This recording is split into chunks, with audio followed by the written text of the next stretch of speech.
Coming together is beginning, keeping together is progress, and working together is success. কিন্তু এই সাফল্যের জন্য চাই সঠিক সময়ে সঠিক সিদ্ধান্ত, সঠিক সময়ে সঠিক ইনভেস্টমেন্ট। আর এই মূলনীতি অবলম্বন করে অনেকে হয়েছেন সফল। আর সেই সব সাফল্যের গল্প নিয়ে আমাদের নিয়মিত কৃষিভিত্তিক আয়োজন সফলতার ৭ রং।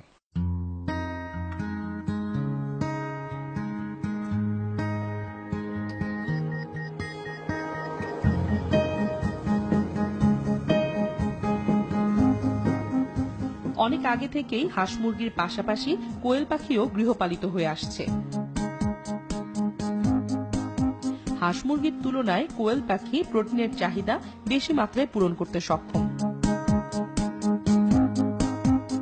আনুমানিক ৪,০০০ বছর আগে মিশরে কোয়েল পাখি পালন শুরু হয়।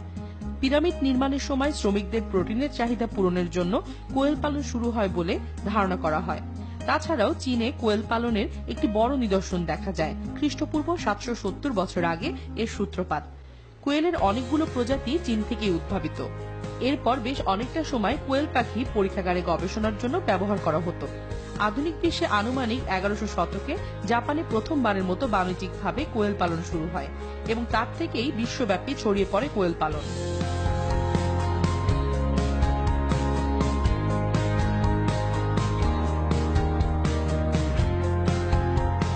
বাংলাদেশে বাণিজ্যিকভাবে পালনকৃত পোল্ট্রির মধ্যে মুরগি পালনের পরপরই কোয়েল পালনের সম্ভাবনা রয়েছে ব্যাপক।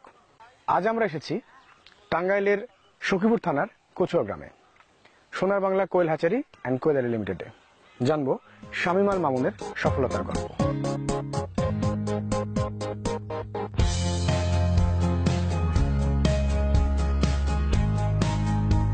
৮০-র দশকে বাংলাদেশে শুরু হয় কোয়েল পালন। পাখি পালনের সুবিধা ও রোগ প্রতিরোধ ক্ষমতা বেশি হওয়ার কারণে এর প্রচলন বেশ দ্রুত প্রসার লাভ করে দেশব্যাপী। শামীমাল মামুন তার প্রবাস জীবনে প্রথম কোয়েল সম্পর্কে জানতে পারেন। দেশে ফিরে প্রায় শখের বশেই ২০১২ সালে মাত্র ৫০০টি পাখি নিয়ে শুরু করেন কোয়েল পালন।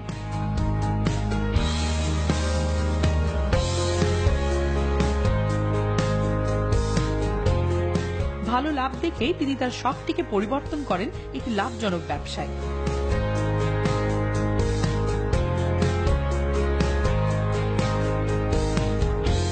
শামীম ভাই, এই কোয়েল পালন আপনি কবে থেকে শুরু করেন? এই কোয়েল পালনটা শুরু করি আমি ২০১২ থেকে। হঠাৎ কোয়েল পালনে উৎসাহী হওয়ার কারণ? জাস্ট ওটা একটু শখের বিষয়। ছোটবেলা থেকে পাখি পোষার একটা ছিল। তারপরে লেখাপড়া করে বেছে নিতে হয় প্রবাস জীবন ৭ বছর পার হয়ে যাওয়ার পরে আমি এখানে দেশে ফিরে আসি। তো ভাবতেছি কিছু একটা করবো এরকম। এর ফাঁকে আমি ছুটে যাই কোয়েল পাখি কোথায় পাওয়া যায়। এই তো ৫০০ পাখি থেকে যাত্রা শুরু। শুরুতে আপনার মূলধন কিরকম ছিল? আনুমানিক ১,০২০ টাকা। বর্তমানে এখানে কতগুলি কোয়েল আছে? শুরুটাই ছিল ৫ থেকে ৬,০০০ লেয়ার পাখি গুলা ১ বছর করার পরে মোটামুটি ভালোই প্রফিট পেয়েছি আমি। তারপরে শুরু করলাম যে এটা ছোট বাচ্চা কিভাবে লালন করে বড় করা যায়। এরপরে থেকে আমার ছোটখাটো একটা হ্যাচিং মেশিন নিয়ে আসি। হ্যাচিং মেশিনে বাচ্চা ফোটাতে থাকি। মোটামুটি সেখান থেকে ১২,০০০ মেশিনের ক্যাপাসিটি। আরেকটা ব্যাপার একটু জানতে চাইছিলাম, খরচ আয় কেমন? মাশাআল্লাহ ভালো। সব মিলিয়ে লাখাধিক টাকা আমি মাসে ইনকাম করতে পারছি। কোয়েল পালনে কি কি সমস্যার সম্মুখীন হয়েছেন? সমস্যা হচ্ছে না, তবে এই কোয়েল পালনের একটা সুবিধা আছে, সেটা হলো কোয়েলের রোগ প্রতিরোধ ক্ষমতা বেশি মুরগির চেয়ে। অসুখ বিসুখ ভ্যাকসিনের কোনো প্রয়োজন হয় না।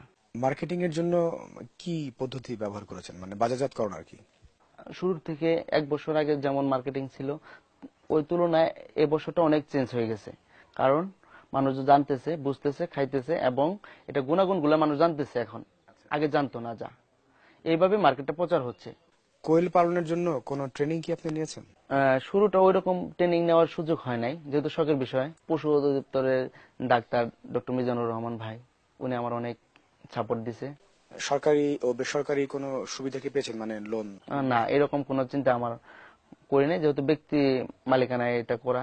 আচ্ছা, কিন্তু সামনে যখন বড় হ্যাচিং চিন্তা ভাবনা আছে, তখন আমি যদি সার্বিক সহযোগিতা পাই সেক্ষেত্রে আমার জন্য প্লাস। শামীম ভাই, নতুন যারা কোয়েল পালনে আগ্রহী আর কি, উৎসাহী, তাদের উদ্দেশ্যে আপনি কিছু বলবেন? যারা নতুন করে কোয়েল পাখি পালন করতে চাচ্ছে তাদের বলবো, না, ব্যবসাটা অনেকটা ভালো। অল্প পুঁজি এবং অল্প জায়গাতে অধিক লাভ। সেক্ষেত্রে যে কোনো ফ্যামিলির ছেলে পেলে বা ছোট একটা জায়গা আছে, অল্প পুঁজি আছে, সেক্ষেত্রে ব্যবসা শুরু করতে পারতেছে। আর ইচ্ছা থাকলেও অনেক সময় দেখা গেছে পুঁজির কারণে মানুষ ব্যবসা করতে পারতেছিল না। এখন কোয়েলের ক্ষেত্রে কিন্তু ওইটা নাই, অল্প পুঁজির থেকে করা যাচ্ছে এবং প্রফিটটাও ভালো হচ্ছে।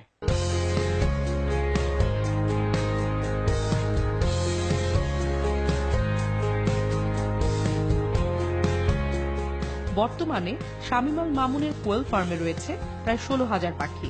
তিনি গড়ে তুলেছেন একটি আদর্শ খামার। তার খামারে রয়েছে hatching machine, brooding shed, broiler এবং লেয়ার।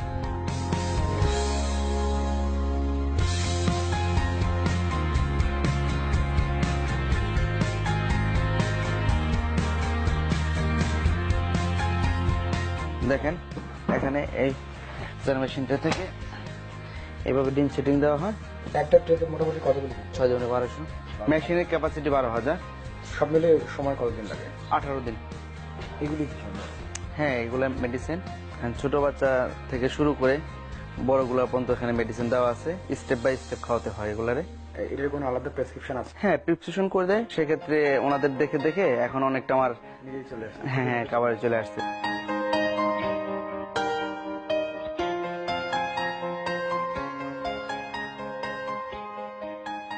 এখানে বাচ্চা বোর্ডিং করা হয়। একটু ঠান্ডা থাকার কারণে বাচ্চার পরিমাণ কম মানে করতেছি। একদিনে বাচ্চা এখানে নিয়ে আসা হয়। তাপটা সঠিকভাবে দিয়ে দেওয়া হয়, যেমন ককশিটটা লাগাই দিয়ে আপনার লাল বাতি দিয়ে দেওয়া হয়, ঠিক আছে? তাপ কন্ট্রোল করার জন্য এই ককশিট ব্যবহার করি। এটা কি নির্দিষ্ট কোনো মাপ আছে যে এতটুকু জায়গার ভিতরে এই কয়টা বাচ্চা রাখতে হবে? 4 ফিট বাই 3 ফিট, এর ভিতরে 200 বাচ্চা বোর্ডিং করা যায়। সর্বোচ্চ 200 বাচ্চা? সর্বোচ্চ 200 বাচ্চা। এখানে আমার বোর্ডিং আছে 4টা। সব মিলে আমি 5,000 বাচ্চা একই সাথে বোর্ডিং করতে পারছি।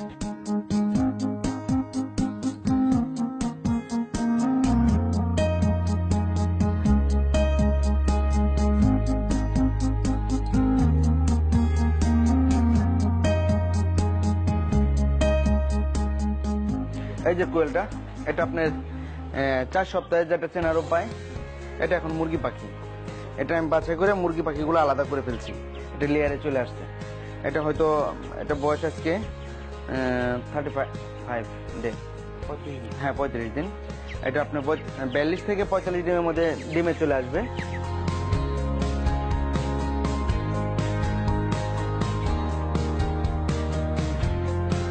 দুই ধরনের পাখির ভিতরে মানে চেনার উপায়? মানে এই পাখিটা হলো মুরগি পাখি, এটা হলো মোরগ পাখি।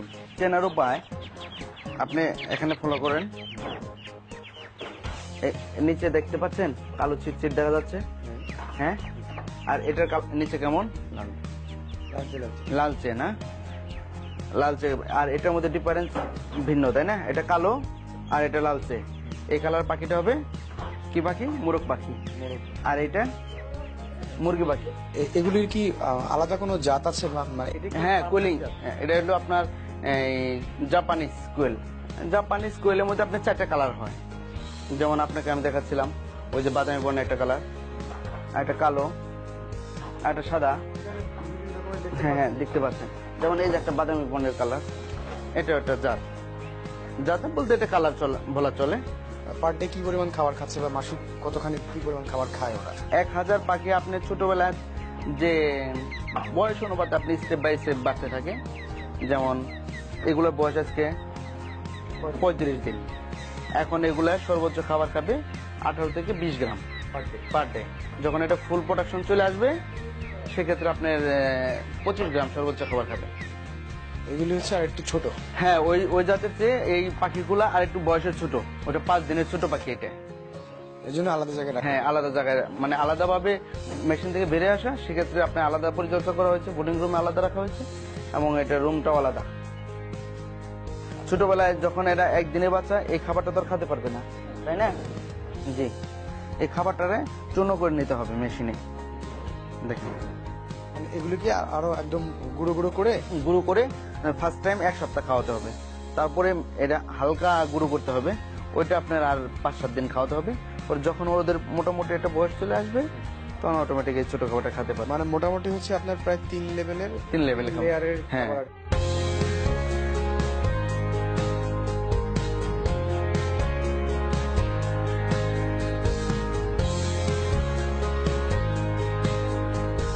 শামীম আল মামুন তার শখের খামারে করেছেন অনেকেরই কর্মসংস্থান।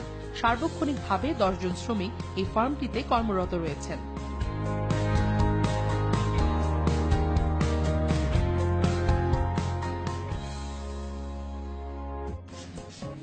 ওকে, আচ্ছা, এটা এটা কিসের স্প্রে? এটা ভাইরাস মানে প্রতিরোধ করার জন্য অ্যান্টিভাইরাস। অ্যান্টিভাইরাস, কি ব্যবহার করছেন এখন? মানে এটা অ্যান্টিভাইরাস মেডিসিনটা ব্যবহার করা হচ্ছে। আচ্ছা, এটা মানে প্রেসক্রিপশন করা? হ্যাঁ, প্রেসক্রিপশন করা।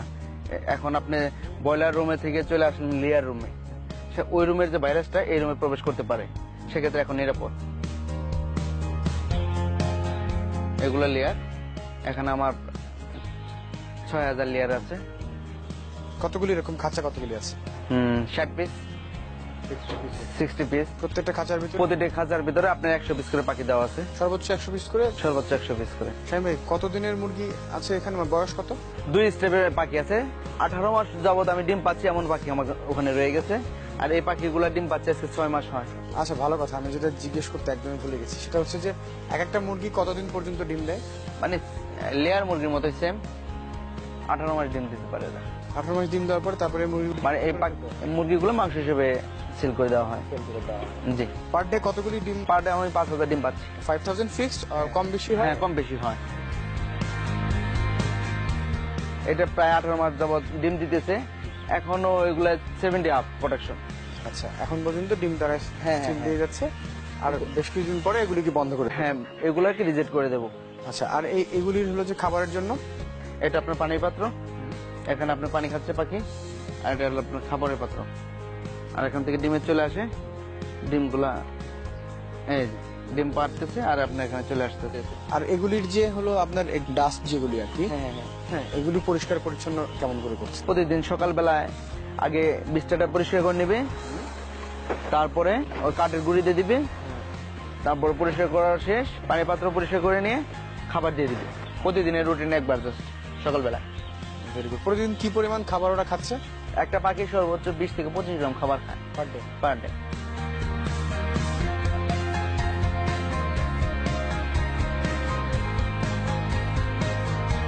কোয়েলের খাবারটা অ্যাভেলেবল মার্কেটে না থাকার কারণে আমাদের যে হতাশাটা, যেমন মুরগির খাবারটাই প্রসেসিং করে এই কোয়েলের খাবার খাওয়াচ্ছি। যেমন ব্রয়লার স্টার্টার, লেয়ার 1, লেয়ার 1 এর শুধু বড় বড় যে খাবারগুলা, এটা কোয়েলের জন্য পারফেক্ট না। সেক্ষেত্রে যে ছোট খাবারটার সাথে বড় খাবার মিক্সার করে এই কোয়েলে খাওয়ানো হচ্ছে। হ্যাঁ, প্রতিদিন তো আপনার কাছে অনেক গ্রাহক আসেন, কি কারণে, মানে কি কি কারণে আসেন তারা? ওনারা আসে, অনেকেই আসে আমার কাছে ডিম নেওয়ার জন্য, অনেকে আসে আপনার ছোট বাচ্চা নেওয়ার জন্য, আবার কেউ আসে দেখা গেছে পরামর্শ নেবে কিভাবে করবে ফার্মটা, কিভাবে করলে পরে লাভবান হওয়া যায় একটু দেখার জন্য। দেখার পরে অনেকে ভালো লাগে, সেক্ষেত্রে সে প্রশ্ন করে, ভাইজান আপনি যেহেতু করতেছেন এর পাশাপাশি আমাকেও শেয়ার করেন, যে ওয়েলকাম করতে পারেন, আপনি দেখার পরে যদি ভালো লাগে। উনি এভাবে অনেকের অনেক পরামর্শ দেয়। বাংলাদেশ প্রাণী সম্পদ বিভাগ 80-র দশকে জাপানিজ কোটোনিক্স পাখি নিয়ে পরীক্ষামূলকভাবে বাংলাদেশে কোয়েল পালন শুরু করে। কোয়েল পালনের জন্য তারা খামারিকে প্রশিক্ষণ ও সচেতনতামূলক কার্যক্রম করে যাচ্ছেন। কোয়েল পালনে তেমন কোনো প্রতিবন্ধকতা নেই, কারণ এটা অনেক ডিজিজ রেজিস্ট্যান্ট, রোগ বালাই খুবই কম হয়, কোনো ভ্যাকসিন প্রয়োজন হয় না, অল্প জায়গায় অনেক বেশি কোয়েল পালা যায়। যেমন আমরা যদি একটা মুরগি পালতে যে খরচ অথবা জায়গা লাগে, সেই খরচে 8টি পর্যন্ত কোয়েল পালন করা যায়। প্রোটিনের চাহিদা যেভাবে বাড়ছে জনসংখ্যা বৃদ্ধির সাথে সাথে, তো সেই ক্ষেত্রে আমাদের অন্যান্য পোল্ট্রি জাত, বিশেষ করে যে মুরগি এবং হাঁসের পাশাপাশি আমাদের কোয়েলের দিকে এগিয়ে যাওয়ার যথেষ্ট সম্ভাবনা আছে। যে তারপরেও আমাদের বাংলাদেশ প্রাণী সম্পদ বিভাগ থেকে আমরা সার্বক্ষণিক সর্বোত্তভাবে টেকনিক্যাল সাপোর্ট, বিশেষ করে টেকনিক্যাল সাপোর্ট, এবং যারা আগ্রহী তাদের আমরা বিভিন্নভাবে প্রশিক্ষণ দিয়ে থাকি এবং হাতে কলমে দেখিয়ে দিচ্ছি যে তারা কিভাবে এটা করতে পারে। বিভিন্ন ফার্মে গিয়ে হোক অথবা তাদের আমরা মৌখিক প্রশিক্ষণ অথবা পরামর্শ দিয়ে আসছি।